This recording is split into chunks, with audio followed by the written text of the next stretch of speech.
This is the Roots and All podcast, and I'm your host, Sarah Wilson.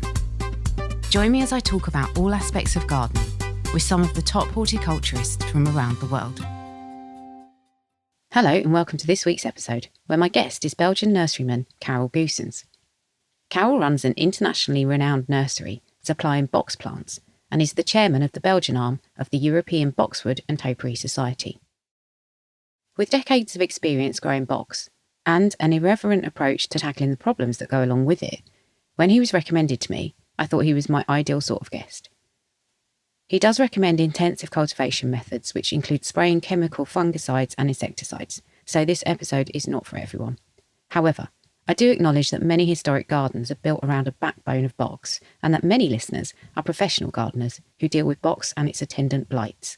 So this episode is a practical look at what you can do. So I am not educated because I am educated as a bookkeeper. I have not a training in gardening, but I was attracted to Boxwood because of a holiday we had in the south of France, and when I remarked the scent of the boxwood, for me the scent of eternity. So I was interested in starting with growing boxwood, and I started with taking cuttings with everywhere and on cemeteries and in farms and castles. And so it started, and that's about, so it started 34 years ago. But now I think coming to the facts with all the problems of boxwood, and especially now the biggest problem, but actually it's not the biggest problem, but most of the gardeners and also the industry and the scientists, they make it really an issue of it, but it isn't. If you execute the spraying in time with a product that is environmentally friendly, then it works almost 100%. But you have to respect the dates to spray. So the main thing and the key moment to spray is between October 10th and 15th. So just to clarify, Karel, you're talking about the box moth here, aren't you? Yeah, I'm talking about the box moth, yes. So that's the really key moment. Why? Then you kill them before they hibernate. So that means also that you interrupt the circle of the box moth. So that means also that there are no caterpillars in your plants from half October on until the end of June, even almost the 10th of June. And that's really important because you don't have caterpillars in spring. You have to avoid at all costs to have caterpillars in spring, because when the caterpillars go between two leaves and the second part of October, they are untouchable until they come out and until they awake. But the awakeness takes about 4 months.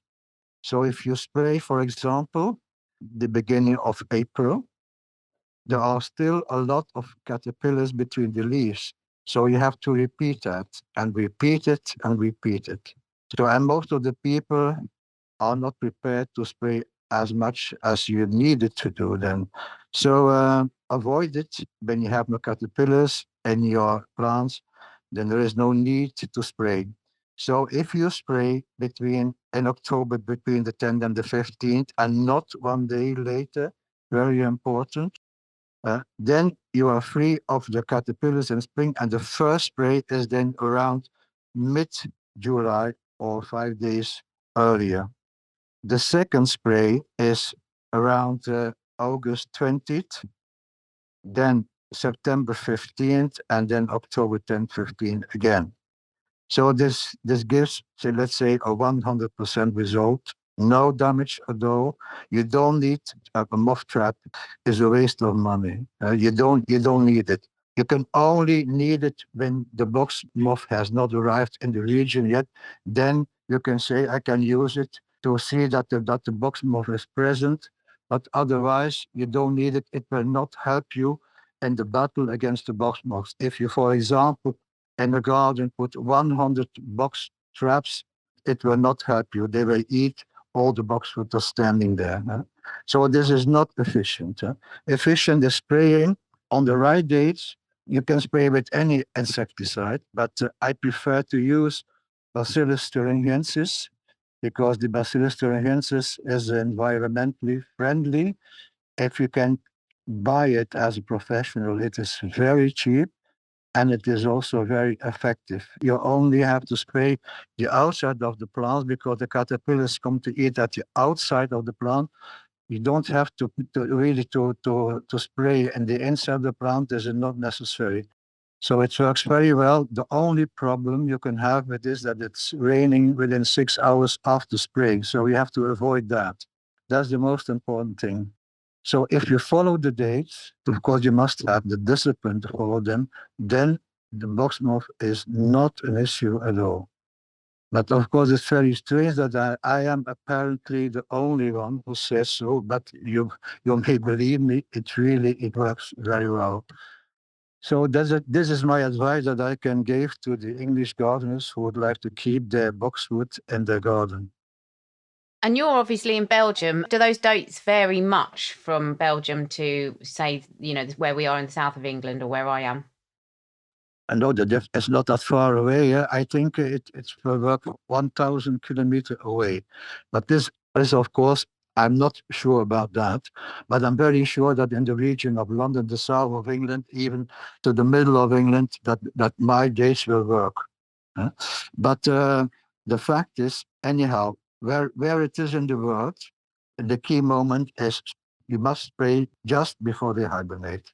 If it is in the United States or if it's in Australia, then you have to spray just before that. And then you must make a trial to discover when is the time to do that. Huh? But here for the most, and for the south of England and also in the middle of England, I think my dates will do. And are there any varieties? I mean, I spoke to you previously and you were saying that if the leaves are harder, they're less susceptible to attack from all sorts of things. They come from the Orient and they prefer sempervirens instead of the microphylla species. They will eat first the sempervirens species, and there are some cultivars that they don't prefer so much. But I think in the end they eat them all. When they can choose, they will go to the cultivars that they prefer the most, and from the species, it's all the sempervirens cultivars. Also, you mentioned obviously box blight, and I think in the UK it's fair to say that a lot of gardeners aren't planting box, and as you said, they're taking it out. And it isn't just the box moth, it is as well the problem of blight. And how do you cope with that? I can imagine that it is the mix of the two. Huh?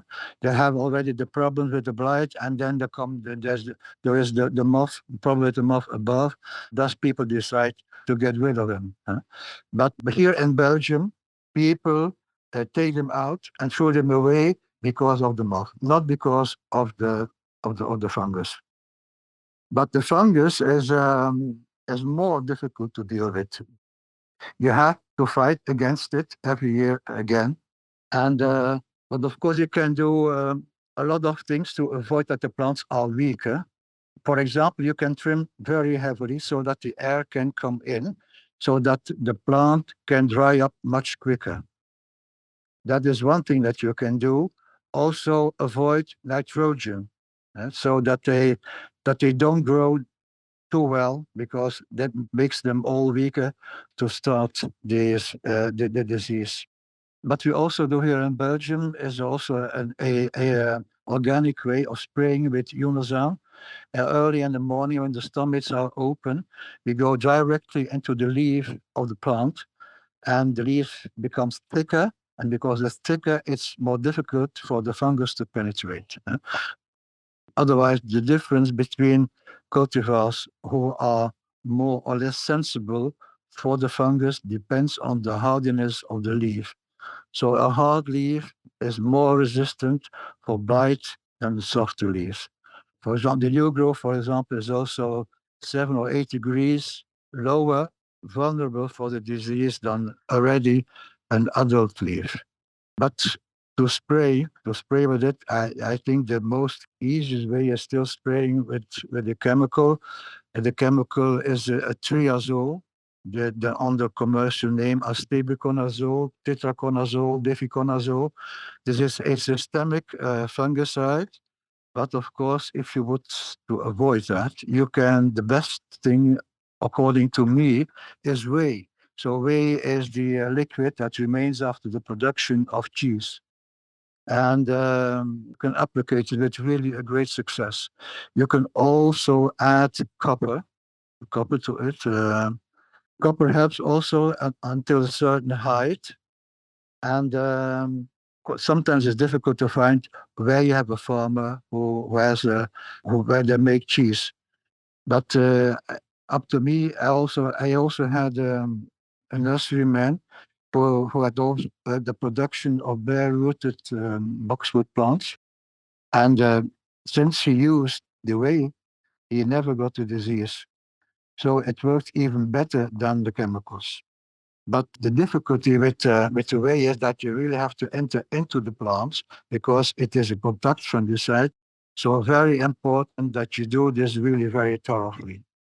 But it works rather well, and I think it's, for example, very interesting for a vegetable garden which is surrounded with box hedging. They can use it so that your vegetables are not infected by the spraying.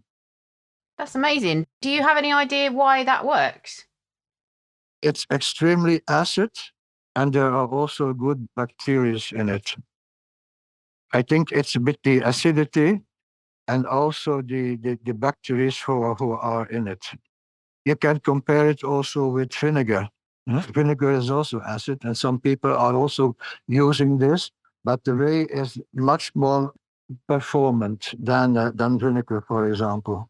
There are two things that they are recognized from the European community as a fungicide, vinegar and also whey. So this means that European community, UK is not longer in it, but in Europe you may spray it, so it's not forbidden to spray it. Okay. And in terms of where you plant your box and how you look after it, obviously you said you don't want to give it nitrogen feeds too much. Are there any other things we need to be careful of when we're planting them? Normally, there is a lot of misunderstanding about boxwood. Most of all the things you have learned in school and everywhere, most of the time it's wrong. For example, the boxwood doesn't support clipping very well. So it means when you clip the plant, the resistance for disease is decreasing enormously. So up to me, you must avoid to spray at the time when the temperature is there to start the disease. So my suggestion is that you spray in winter. In winter, of course, it may not freeze too much, but a light frost, you still may spray them. If it doesn't freeze too much, you may spray your plants, but after we trim the plants, we spray them with Unisan to protect the wounds. And that works rather well. We even have sprayed when it was freezing during the day, and you see a little bit of damage, but it recovers rather well. But we spray with Unisan after we have trimmed the plants. When you trim in winter, normally the temperature is not there to start the disease. The disease can start at 12 degrees, but it must take a very long time wet then. Normally it starts at 19 degrees. By 19 degrees, and then the time for developing the disease is about 1 or 2 days. But when it's, for example, 24 degrees, it can start in 2 hours. But spraying is always preventing. It's not that you can cure the plants. This is not possible. But of course, it's up to me. Boxwood is not for everyone anymore.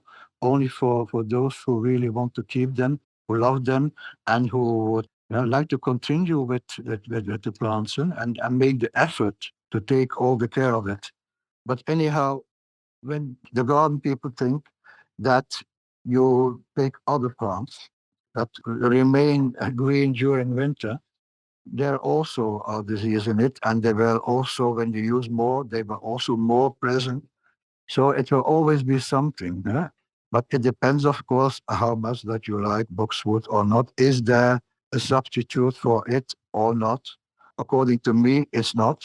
but it depends from person to person, of course. But I think boxwood has still a place in the garden, especially in the historical gardens. There we have to preserve it because there's something from the past that we need to have respect for that. And that is very important because respect is also a kind of a key word in human life and also in gardening. It's a bit the same. That's the most important thing of all, I believe. So concerning blight, it's a struggle. But here, for example, Blight is in the nursery already for more than 20 years, and it still looks very well, very attractive. After all these years and all these sprayings and struggling to fight against the disease. But it depends also when you, to avoid the disease, where you plant them. A lot of wind, a garden with a lot of wind is a healthy garden. That's for all kind of gardens. When the wind can come in, it dries up more quickly, and that can really make the difference. You mentioned about pruning, and you said about trimming in winter. Here in the UK, the way everybody does it is to prune, I would say, right in the middle of summer normally. Do you think that's the wrong time? In the middle and summer, I think most of them don't do it also anymore because it's much too hot. It's much too hot now. If you do that, they are burned enormously. But I know everyone is trained like this. You trim and the month without an hour. So you start at the end of May and you end in August. That's a bit but how we did it also before. But by the fact that boxwood doesn't support trimming very well, and that because of that, that the resistance for disease is dropping enormously, really dramatically, then it is better to avoid that.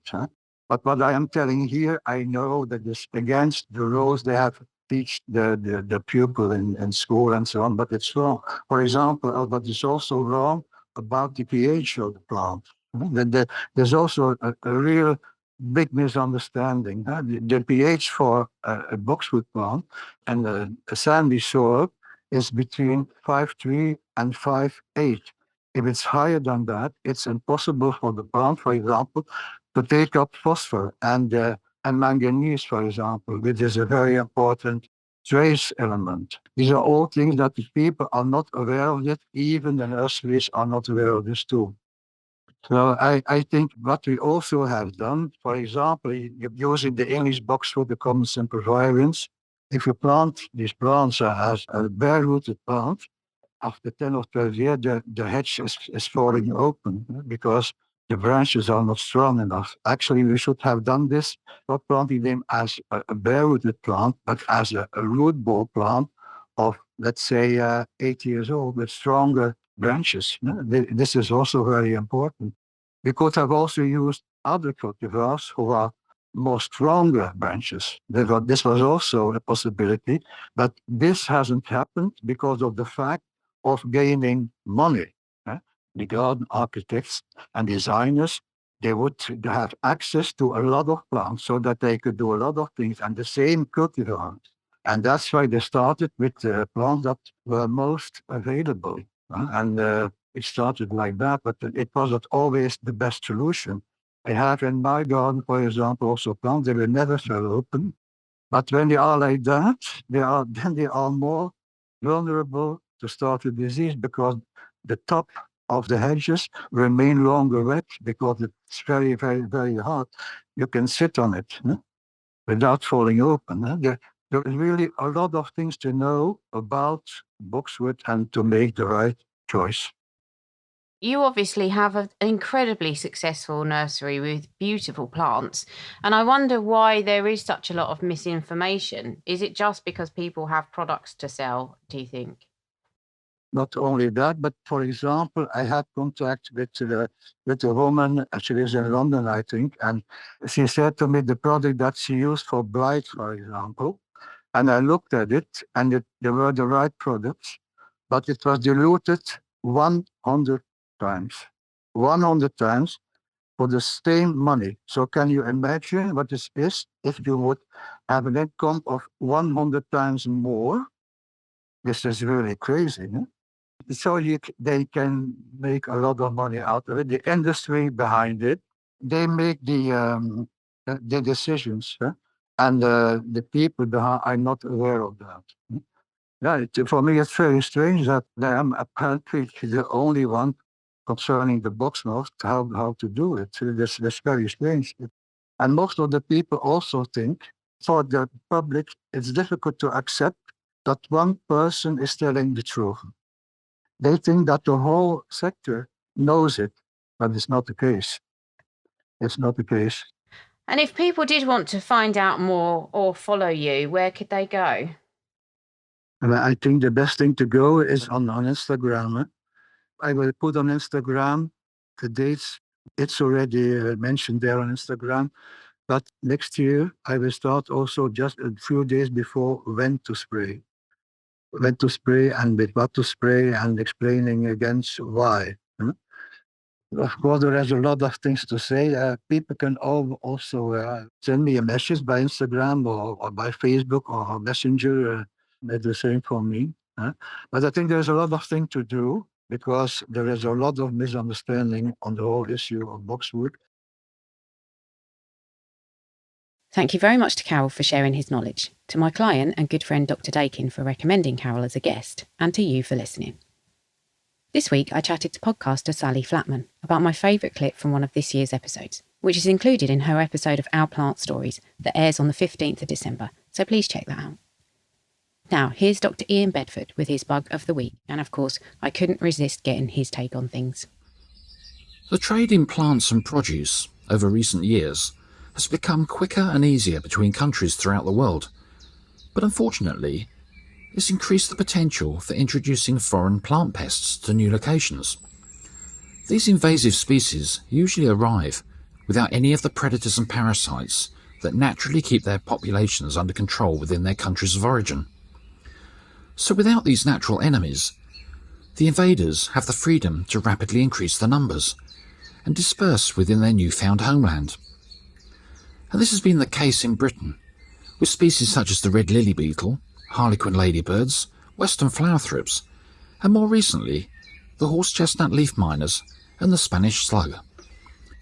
As time progresses, though, it's to be expected that the natural enemies of similar native species will start to recognise and accept the foreign species as a new food source, and will begin to slow down the speed of their invasion.